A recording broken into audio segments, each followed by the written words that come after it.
आहे. गेल्या 2-3 दिवसापासून पक्षाच्या संघटनेच्या बांधणीच्या संदर्भातून प्रत्येक विभागातील असलेले नेते, पदाधिकारी, अध्यक्ष वगैरे यांची चर्चा करतोय. ह्या चर्चा करत असताना साधारणतः संघटनात्मक बांधणीला महत्त्व देतोय आम्ही. ग्रासरूटपासून संघटना ॲक्टिव्ह करायची. जे कार्यकर्ते कार्यशील आहेत त्यांना संधी, त्यांना कंटिन्यू, जे नवीन संधी मागतायत त्यांना त्या ठिकाणी संधी द्यायची, अशा प्रकारचा आम्ही निर्णय घेतोय. साधारणतः 1 महिन्याच्या आतमध्ये संघटनात्मक बांधणी होईल. त्यानंतर दौरे होतील. त्यानंतर विभागीय दौरे करत असताना पवारसाहेब सुद्धा स्वतः त्या ठिकाणी दौरे करणार आहेत. असं करण्याच्या बाबतीमधलं नियोजन आहे. येत्या 1-2 महिन्यामध्ये राष्ट्रवादी शरदचंद्र पवार पक्षाची संघटना मजबूतीने तुम्हाला महाराष्ट्रामध्ये पाहायला मिळेल. परंतु शरद पवार स्वतः ग्राउंडवरती उतरून सगळ्या भागाचा दौरा करणार आहेत का, आणि तो दौरा कधीपासून अपेक्षित आहे आणि काही त्या संदर्भातलं नियोजन झालं? कारण संजय राऊत यांनी काल जेव्हा भेट घेतली त्यांनी ट्विट केले राऊतांनी, त्याची त्यांनी असं म्हटलंय की पवार साहेब लवकरच पुन्हा एकदा ग्राउंडवर दिसणार आहेत. हो, त्यांनी स्वतःहून सांगितलेलं आहे की मी आता तुमचे बांधणी झाल्यानंतर, तुम्ही दौरे केल्यानंतर मी स्वतः महाराष्ट्रभर फिरणार आहे.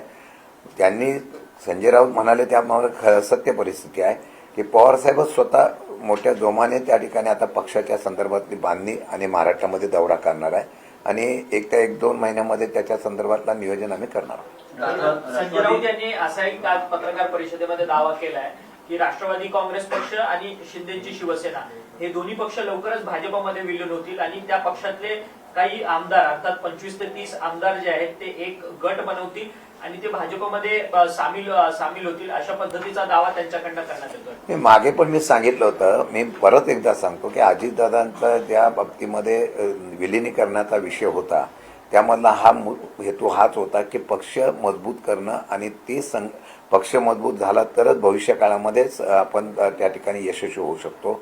आणि आज मित्र म्हणून, मी मागेही सांगितलं, मित्र म्हणून हे करून घेण्याचा प्रयत्न करणाऱ्या भाजपने अशा प्रकारचा संजय राऊतांनी सांगितलं असेल तर त्यात काही गोष्टी तथ्य निघून येत आहेत. आता तशा प्रकारच्या प्रक्रिया चालू झालेली दिसत आहे. परंतु तुम्हाला वाटतं का, तुम्ही संजय राऊतांच्या दाव्याला दुजोरा करताय, परंतु आताच्या राजकीय घडामोडींमध्ये अशी शक्यता आहे का की 25 ते 30 आमदार फुटून एक गट निर्माण होऊन तो भाजप? आजच्या घडीला मला वाटत नाही तसं काही असेल. शेवटी कोणत्या पक्षातले लोक कुठे जातील हे निवडणुकीच्या वेळेला त्यावेळची परिस्थिती बघून निर्णय घेतील. काही आमदार त्या बाजूने जातील याच्या बाबतीमधली शक्यता नाकारता येत नाही. पण सद्य परिस्थिती तशी परिस्थिती होईल असं मला वाटतं. तुमच्या संपर्कात काही आमदार आहेत? मी आमची संघटनेवर महत्व देतोय. आता कोण कुठल्या संपर्कात आहे, आपल्या संपर्कात कोण आहे याला मी महत्व देणार. राष्ट्रवादी काँग्रेस पक्षामध्ये फूट पडते की काय, अशी एकंदरीत भीती किंवा अशी एकंदरीत शंका किंवा परिस्थिती निर्माण झालेली आहे. सुनेत्रा पवार, डीसीएम सुनेत्रा पवार यांच्या पत्रानंतर मोठी खळबळ पाहायला मिळते राष्ट्रवादी काँग्रेस. शेवटी राष्ट्रीय अध्यक्ष त्या आहेत, त्या सर्व आहेत आता पक्षाच्या. त्यांनी काय निर्णय घेतला त्यांच्या पक्षाचा तो त्यांचा अधिकार आहे. त्यामुळे त्या पक्षामध्ये त्याच्या घेतलेल्या निर्णयामुळे काय त्या ठिकाणी अंतर्गत त्यांच्यामध्ये काय मतभेद असतील याची मला कल्पना नाही. खरं म्हटलं तर त्यांनी घेतलेला निर्णय हा त्यांच्या संदर्भामध्ये त्यांनी घेतलेला निर्णय तो त्यांनी घेतलेला आहे. त्याच्याबद्दल मी बोलणं योग्य ठरणार. परंतु त्यांचं पत्र निवडणूक आयोगात जे गेलेलं आहे आता 10 मार्चचं पत्र, त्या 10 मार्चच्या पत्रामध्ये खरं तर सुनेत्रा पवार ह्या राष्ट्रीय अध्यक्ष आणि शिवाजी गर्जे हे ट्रेजरर अर्थात खजिनदार ह्या दोनच नावांच्या पुढे पद आपल्याला पाहायला मिळतात. बाकीची जी नावं आहेत त्यांच्या पुढे कोणताच पदाचा उल्लेख नाहीये. खास करून सुनील तटकरे असतील किंवा प्रफुल्ल पटेल असतील, ह्यांच्या नावाच्या पुढच्या पद जी आहेत ती रिक्त ठेवलेली आहेत. त्यामुळे हे दोन्ही नेते त्या पदावरती कायम आहेत का, अशा पद्धतीने शंका व्यक्त होते. कारण की अजितदादा असताना मात्र जे निवडणूक आयोगाला गेलेलं पत्र आहे त्यावेळेस मात्र प्रत्येक पदाच्या खाली त्या नावाचा, नेत्याच्या खाली त्या पदाचा उल्लेख करण्यात आला होता. काही दिवसापासून ज्या पद्धतीने महाराष्ट्रामध्ये ज्या घडामोडी आम्ही पाहतो त्यामध्ये मला वाटतं की या सर्व गोष्टीचा संदर्भातून त्यांच्या असलेल्या पक्षाच्या नेत्यांनी त्यांनी काय निर्णय घेतला, त्यांनी कशा पद्धतीने निर्णय घेतला, त्यांनी कशा पद्धतीने निवडणूक आयोगाला पत्र दिलं, हा त्यांचा अधिकार आहे.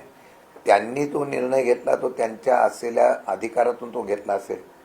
त्यामुळे त्यांनी काय घेतला निर्णय त्याच्यावर मी भाष्य करणं योग्य नाही. मी परत सांगतो, त्यांचं माझ्या पक्षाचं काय असेल त्या पक्षाच्याबद्दल मी बोलेल. त्यांच्या पक्षाच्या घेतल्या निर्णयाबद्दल त्यांनी त्याचं स्पष्टीकरण केलं तर योग्य होईल. परंतु काही घडामोडी जी महाराष्ट्रामध्ये सध्या बघतोय त्यामुळे थोडंसं असमंजसाचं वातावरण पहिला सध्या पाहायला मिळते. देखील राष्ट्रवादी काँग्रेस पक्ष फुटीच्या उंबरठ्यावर अशी चर्चा आहे. जर पक्ष खरंच अशा पद्धतीने घडामोड घडत असेल तर शरद पवारांची राष्ट्रवादी हे तुमचेच लोक आहेत पूर्वाश्रमीचे, त्या सगळ्यांना ऍक्सेप्ट करेल का, त्यांना वेलकम करेल का? आज काही मी त्याच्यावर भाष्य करणं योग्य ठरणार नाही. मला वाटतं की आज मी फक्त माझ्या पक्षाच्या असलेल्या आदेशाप्रमाणे पवारसाहेबांचे आम्ही पक्ष संघटनेच्या बाबतीमध्ये महत्त्व देतो आहोत. कोण पुढे काय होणार, कुठल्या पद्धतीत काय निर्णय होतील, महाराष्ट्रात काय घडणार, राजकीय घडामोडी काय घडणार, हे जर तर त्या गोष्टीवर आज मी काय त्याच्यावर भाष्य करणं योग्य ठरत नाही. जय पवार यांचं सुद्धा त्या यादीत नाव आहे. खरं तर ते आतापर्यंत पक्षाच्या कुठल्याही राजकीय संघटना किंवा पदावर नव्हते. अजितदादांच्या जाण्यानंतर आता राष्ट्रीय कार्यकारिणीमध्ये त्यांचा सुद्धा समावेश करण्यात आलेला आहे. याचा अर्थ येत्या कालावधीमध्ये जय पवार सुद्धा आपल्याला मोठ्या प्रमाणावर पॉलिटिकली ऍक्टिव्ह दिसतील का? असं त्यांनी जय पवारांना राष्ट्रीय कार्यकारिणीमध्ये घेतला असेल तर त्यांच्या पक्षाने घेतला निर्णय आणि त्यांनी राजकारणामध्ये आले तर त्याला अडचण काय असेल, त्यांनी त्यांचं कर्तृत्व दाखव. तटकरे आणि प्रफुल्ल पटेल यांच्याबद्दल जी नाराजी होती, यांची एक मीटिंग झाली 2 दिवसांपूर्वी मुंबईमध्ये. त्यामध्ये ठरलं की सुनेत्रा वहिनींना जाऊन भेटायचं. सुनेत्रा वहिनींनी नाराजी व्यक्त केली, जे निवडणूक आयोगाला पत्र दिलं होतं की कार्याध्यक्षालाही अधिकार द्या, या सगळ्याबद्दल एक नाराजी पाहायला मिळते. त्यांनी त्यांची अंतर्गत बैठक काय झाली, त्यांची सुनेत्रा वहिनींना त्यांनी काय म्हणालं काय नाही, शेवटी सुप्रीमो जो असतो तो राष्ट्रीय अध्यक्ष असतो. राष्ट्रीय अध्यक्षांनी जो काही निर्णय घेतलेला असेल तो त्यांचा निर्णय आहे. मला वाटतं त्यांनी काही विचार करून निर्णय घेतला असेल तर त्यांचं त्यांना माहिती. त्याच्या बाबतीमध्ये ते पक्षात बैठक करतील, त्याच्यावर चर्चा करतील आणि त्याच्या चर्चा झाल्यानंतर ते सांगतील काय कशासाठी मी हा निर्णय घेतला काय नाही घेतला. परंतु सुनील तटकरे आणि प्रफुल्ल पटेल यांनी सुनेत्रा पवारांना फसवलं का? कारण की ज्या पद्धतीने त्यांच्या संविधानामधली ही सगळी बदलाचं पत्र असेल, त्याच्यानंतर सुनेत्रा पवारांनी ईसीआयला दिलेलं इलेक्शन कमिशन, या बाबतीमध्ये मी काही सांगणार नाही. ज्या बाबतीमध्ये माझा संबंध नाही, माझ्या पक्षाचा संबंध नाही, त्या बाबतीमध्ये मी खुलासा करणं योग्य ठरणार नाही. हा विषय तुम्ही त्यांना विचारला तर बरं होईल. परंतु अजितदादांना पण मृत्यूनंतर त्यांना खोटं पाडण्याचं हा सगळा प्रकार आहे का? कारण की विलिनीकरणाची गोष्ट आमच्यापर्यंत अजित पवारांनी सांगितलीच नाही असं वारंवार दावा करणारे सुनील तटकरे मात्र एका चॅनलच्या मुलाखतीमध्ये बोलतात की अजित पवारांनी आम्हाला ही गोष्ट सांगितलेली होती म्हणून. मी ठामपणाने सांगितलं ना, जी चर्चा झाली होती ती झालीच होती, त्याला मी पण साक्षीदार होतो आणि ह्या चर्चेमध्ये जे काही ठरलं होतं ते पण ठरलं होतं. आता कालांतराने त्यांनी सांगितलं की ही चर्चा झाली होती. पहिले कोण नाही म्हणत होते काही लोक, आता म्हणतात की ती झाली होती. तर मला वाटतं की त्याचं सत्य त्यांनी सांगितलेलं आहे. म्हणून मला वाटतं की आता विलिनीकरणाच्या बाबतीमधला त्यावेळेचा चर्चेचा विषय होता, त्याला शिक्कामोर्तब त्यावेळेला झालेला आहे, आता तो कबूल केलेला आहे. परंतु दादाच्या मृत्यूनंतर देखील दादांचं नाव खराब केलं नाही या दोन्ही नेत्यांना. आता हा त्यांचा प्रश्न आहे, त्यांनी का त्या अशा प्रकारच्या संदर्भामध्ये स्टेटमेंट का दिलं काय नाही दिलं याची मला माहिती नाही. परंतु त्यांनी तशा प्रकारचं त्याच वेळेला जर सांगितलं असतं की होय अशी चर्चा झाली होती पण आमचे हे नियम आणि ह्या अटी होत्या त्याच्यावर काय करायचं असं बोललं असतं तर मी समजू शकलो असतो. शिंदे गटाची आणि राष्ट्रवादीची पत्नी गेले 2 दिवस फरार आहे. पोलिसांना थांगपत्ता नाहीये. अशोक खरात यांच्या पत्नीला शोधायला पोलिसांना एवढा वेळ का लागला? गेले 2 दिवसांपासून ती फरार आहे. नाही, याची पोलीस आता एसआयटी चौकशी करते. एसआयटी चौकशीमध्ये बरेच काय अजून माहिती, बरेच काही चौकशीमध्ये बरंच काही बाहेर येत आहे. आता ते एकदम आपल्या समोर सांगणार नाही, परंतु मला वाटतं की निदान पोलिसांना आणि एसआयटीला चौकशी करण्यासाठी वेळ द्यावा. आपण लगेच शंका व्यक्त करणं योग्य ठरणार नाही. ते त्यांच्या पद्धत आता त्या काय भेटत नाही काय नाही भेटत हे पोलिसांनी चौकशी करून त्यांना निश्चितपणे घ्यावं. 71 लाख लाडक्या बहिणी आता अपात्र ठरलेले आहेत. त्यांना केवायसीच्या अंतर्गत मुक्त वाढ दिली असते. 71 लाख 21,000 कोटी रुपये सरकारचे वाया गेलेले आहेत. असं आहे की मागच्या वेळेलाच मी सांगितलं होतं की लाडक्या बहिणी योजनेच्या बाबतीमध्ये बऱ्याच लोकांनी श्रेयवाद घेतला. निवडणुकीला निकष नियम न बघता सरसकट देण्याचा महाराष्ट्राच्या तिजोरीतून त्या ठिकाणी पैसे वाटण्याचा प्रयत्न केला गेला. आता त्याला जो आर्थिक बोजा या लाडक्या बहिणीच्या माध्यमातून पडायला लागला, त्याला आता कुठेतरी कट केला पाहिजे म्हणून रोज नियम, निकष, निधी अशा प्रकारचे निर्णय घेतले गेले आणि ते 71 लाख महिला भगिनी आमच्या ज्या आहेत त्यापासून त्या वंचित करण्याचा प्रयत्न होत आहे. आम्ही त्याही वेळेला सांगत होतो की हे सरकार फक्त मतासाठी राजकारण करतं, आमच्या लाडक्या बहिणींना सुद्धा फसवतंय. म्हणून या असलेल्या विषयाच्या संदर्भातून मग आमचा प्रश्न उलटा असा आहे, मग 71 लाख बहिणींना तुम्ही ज्या ठिकाणी आता अपात्र केलेलं आहे, ह्याच्या पूर्वी जे पैसे वाटले होते त्याची वसुली आता कोणाकडून करणार? ते राज्य सरकारच्या जनतेचे पैसे आपण फक्त मतासाठी जर वापरले असतील आणि तशा प्रकारचं वाटप केलं असेल तर ते पैसे वसूल आता त्या खात्याकडून करणं गरजेचं आहे. सर, शिंदे एक गटाचे आणि राष्ट्रवादीचे जे आमदार आहेत त्यांनी आपली मानसिकता बनवलेली आहे की भाजपमध्ये जायचे, असा मोठा दावा संजय राऊत यांनी केलेला आहे. त्यांना भाजपने वेट अँड वॉचच्या भूमिकेत ठेवले. नाही, आता सध्या परिस्थितीमध्ये सगळे पक्ष फोडून आपला पक्ष मजबूत करायचा असं भाजपची रणनीती आहे. भाजपचा हा पक्ष आता सध्या सर्व लोकांना घेऊन असलेला मोठा फुगा आहे. त्याला टाचणी कधी लागली तर फुटू शकतो. स्वतःच्या ताकदीवर भाजप राज्यामध्ये सत्ता घेऊ शकते का? तर नाही. सत्ता भाजप स्वतःच्या असलेल्या प्रशासनाचा आणि बाकीचा बळाचा वापर करून, जसं सातारामध्ये वापरला, जसं परभणीमध्ये वापरला, अशा वेगवेगळ्या ठिकाणी वापरतात आणि दुसऱ्या पक्षाची लोक आपल्याकडे आणण्यासाठी सामदाम दंडभेद वापरतात. तशा प्रकारची रणनीती ही 2029ची त्यांची असू शकते आणि तशा प्रकारची पावलं आता सध्याच्या राजकारणात ते उचलतात. एसआयटीने नोटीस देऊनही चाकणकर यांनी माहिती दिली की मला कुठल्याही प्रकारची नोटीस आली नाही, त्यामुळे मी चौकशीला जाणार नाही. मात्र एसआयटी म्हणते की आम्ही चौकशीसाठी नोटीस पाठवली आहे. माझ्या माहितीप्रमाणे चौकशीला जर त्यांना बोलवलं असेल तर त्यांनी चौकशीला सामोरं जावं आणि चौकशीला सामोरं जाऊन त्या ठिकाणी त्याच्याप्रमाणे त्या असलेल्या चौकशीमध्ये जे काही निष्पन्न होईल त्याला सहकार्याची भूमिका त्यांनी घेतली पाहिजे.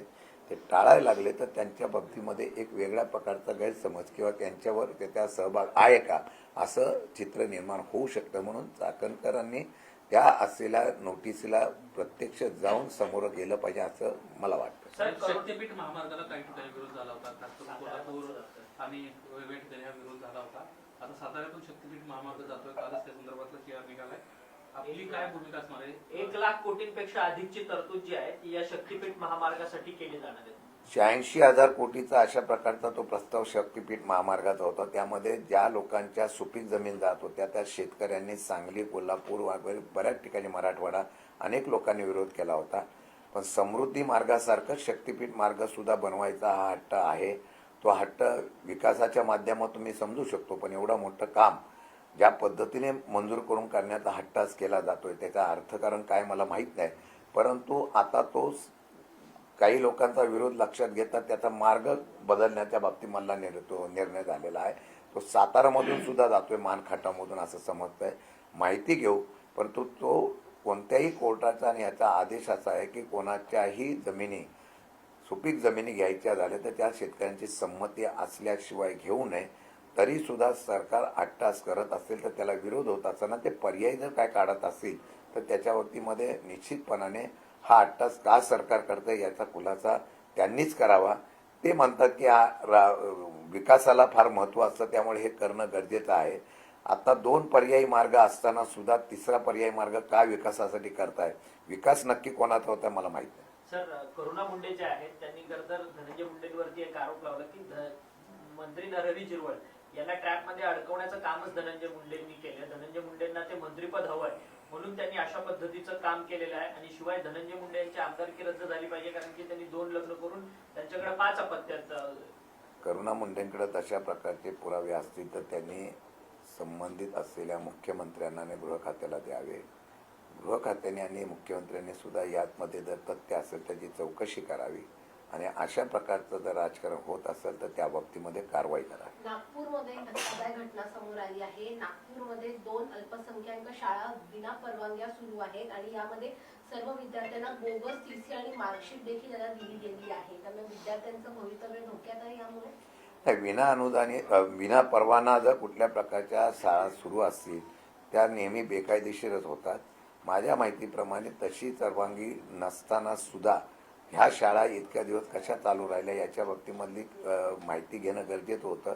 जर तसं झालं तर विना परवाना अशा प्रकारच्या शाळा जर होत असतील तर त्या विद्यार्थ्यांचं भवितव्य अडचणीचं ठरू शकतं, ही वस्तुस्थिती आहे. सर एक शेवटचाच प्रश्न, साताऱ्यामधल्या जिल्हा परिषद राहण्या प्रकरणात तुषार दोषी यांना आता सक्तीच्या रजेवरती पाठवले अशा पद्धतीचं मुख्यमंत्र्यांकडनं सांगण्यात आलं आणि या सगळ्या संदर्भात चौकशी केली जाणार, परंतु तुम्ही तिन्ही पक्ष एकत्रित येऊन मोर्चा काढणार होता, तो मोर्चा आता रद्द करण्यात आलाय का?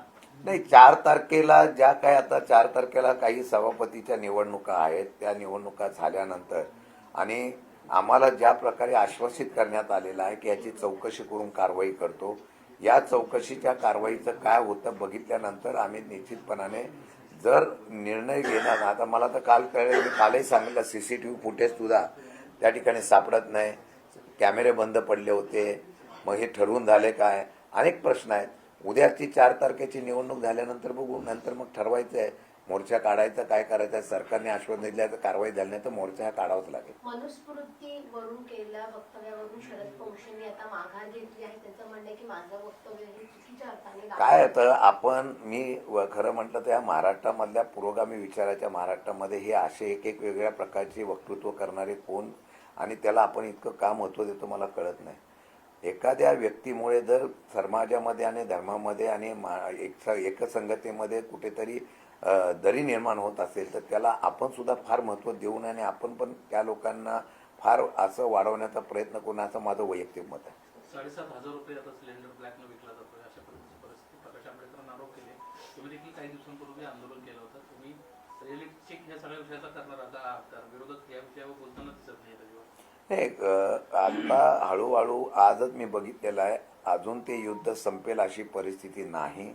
आज सुद्धा अमेरिकेच्या राष्ट्राध्यक्षांनी ज्या पद्धतीने वक्तृत्व केल्यानंतर शेअर बाजारपासून सगळीकडे घसरण सुरू झालेली आहे. माझ्या माहितीप्रमाणे अजून 1-1.5 महिना जरी हे युद्ध लांबलं गेलं तर मला वाटतं की त्याचा परिणाम हा 100% भारतावर होईल आणि आज ही जी टंचाई आहे ही टंचाई पुढे वाढू शकते.